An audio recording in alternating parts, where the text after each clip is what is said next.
Halo cuy, apa kabarnya dengan isi dompet yang semakin hari semakin mengkhawatirkan? Oke, kali ini saya akan menceritakan alur cerita dari film Jepang yang berjudul Imocho Live Action tahun 2014. Film ini diangkat dari komiknya sendiri yang berjudul sama. Dan film ini di-request oleh Jawa Master. Yang mau belajar bahasa Jawa tinggal DM dia aja, karena dia masternya cuy. Iya.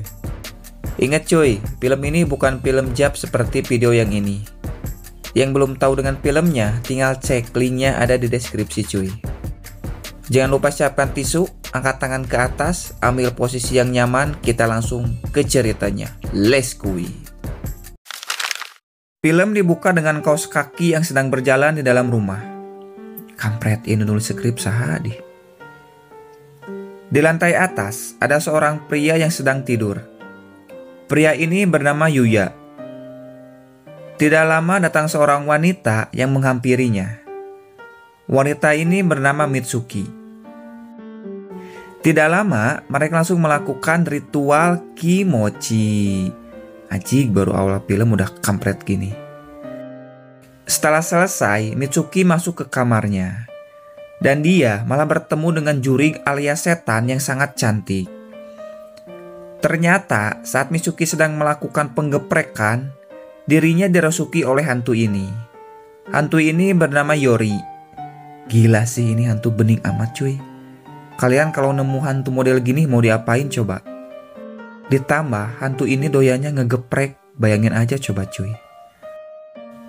Scene pun berganti ke masa lalu saat Mitsuki baru saja pindah rumah. Nah, ternyata Mitsuki dan si Yuya ini adalah adik kakak, tapi beda liang. Karena ibunya Mitsuki ini menikah dengan ayahnya si Yuya. Dan si Mitsuki terpaksa harus tinggal bersama si Yuya. Dia pun harus terbiasa di sekolah barunya. Dan juga guru barunya yang sangat asoy geboy seksoy membahana sekali. Gurunya ini bernama Yuki. Saat pulang sekolah, dia terlihat sangat tidak bersemangat. Karena belum terbiasa dengan lingkungan sekolah barunya. Saat di jalan, dia langsung olohok rewas karena melihat sesosok hantu. Dan di sini awal mula pertemuan si Mitsuki dengan hantu Yori. Si Yori pun langsung menendang Mitsuki sampai pingsan. Dan saat sadar, dia sudah berada di ruangan UKS bersama Bu Yuki dan juga Yuya. Ketika ditinggal pergi oleh Bu Yuki, si Mitsuki dirasuki lagi oleh si Yori. Di sini sifatnya langsung berubah pada si Yuya. Dan pada akhirnya mereka langsung melakukan ritual penggoyangan kasur UKS. Saat di rumah, si Yori lagi-lagi merasuki Mitsuki dan langsung melakukan ritual dengan si Yuya. Tapi Mitsuki terlihat sangat bete dengan ulah si Yori yang seenak jidat merasuki tubuhnya. Jadi intinya, setiap Mitsuki dirasuki, dia selalu melakukan ritual dengan si Yuya. Singkat cerita, Mitsuki dibawa ke dunia lain atau ke alam gaib oleh si Yori. Di sini, Yori menceritakan masa lalunya sebelum jadi hantu. Ternyata, dulu si Yori ini suka pada si Yuya. Tapi sebelum pacaran dengan Yuya, dia malah kecelakaan di dekat jembatan saat bertemu dengan Mitsuki. Dan itu sebabnya dia menjadi arwah gentayangan. Dan tidak bisa pergi dengan tenang. Dan hanya ada satu cara agar dia bisa pergi dengan tenang. Yaitu dia harus menjalani hari-harinya bersama dengan orang yang dia cintai, yaitu si Yuya. Dia pun memohon pada Mitsuki untuk meminjamkan tubuhnya agar Yori bisa terus dekat dengan Yuya. Di malam harinya, mereka berdua sedang asik menari.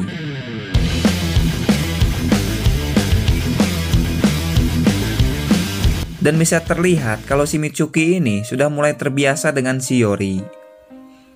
Mungkin Mitsuki mulai nyaman saat digeprek cuy. Iya. Besok harinya, Yuya sedang belanja di toko tempat jualan kolor dan celana dalam bersama Ibu Yuki. Dia berniat akan memberikan hadiah pada Mitsuki. Saat akan pulang, Mitsuki dan Yori tidak sengaja melihat mereka berdua. Hal itu pun membuat si Yori langsung cemburu sekaligus marah. Dan si Mitsuki juga sepertinya terlihat cemburu. Ketika di rumah, Yuya lalu memberikan sebuah kado pada Mitsuki. Hal itu pun membuat Mitsuki dan Yori senang. Besok paginya, sekolah mereka pergi ke tempat pemandian. Dan lagi-lagi, Mitsuki dan Yori dibuat cemburu oleh tingkah Bu Yuki pada si Yuya. Di sini, Bu Yuki memakan nasi yang ada di pipi si Yuya. Jadi, si Bu Yuki ini suka pada si Yuya. Apalagi saat si Yuya sedang mandi, Bu Yuki tiba-tiba datang.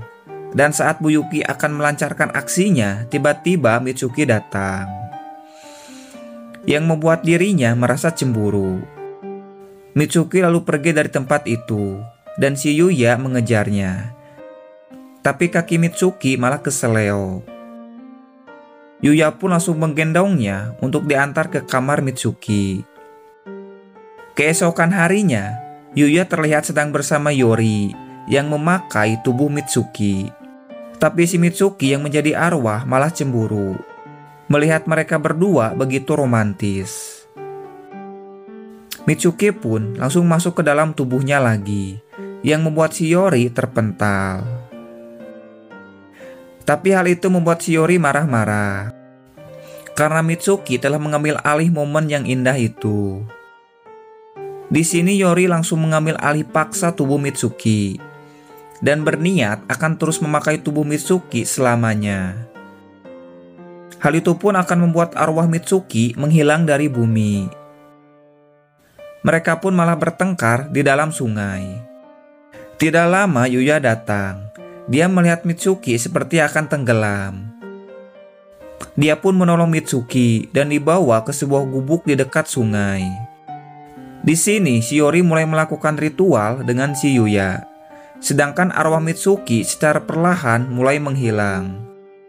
Dia pun sadar karena telah merusak momen Yori bersama Yuya. Dan dia pun pasrah kalau dirinya harus menghilang dari bumi. Tapi pada akhirnya si Yori tidak jadi melakukan ritual dengan si Yuya. Dan dia pun langsung sadar bahwa perbuatan yang dia lakukan pada Mitsuki adalah salah. Singkat cerita, Yori pun akhirnya kembali ke dunianya lagi. Dan Mitsuki bisa merasa tenang karena tidak ada yang mengendalikan tubuhnya lagi. Dia pun bisa menjalani hari-harinya dengan normal bersama Yuya. Dan film pun tamat. Aduh cuy, ending yang sangat menggigihkan. Hikmah dari film ini, rajin-rajinlah untuk berdoa agar kita tidak diganggu oleh itu hantu. Oke, kalau kalian suka dan terhibur dengan videonya, jangan lupa di subrek dan like dan share. Pokoknya itulah. Oke, terima kasih. Ciao.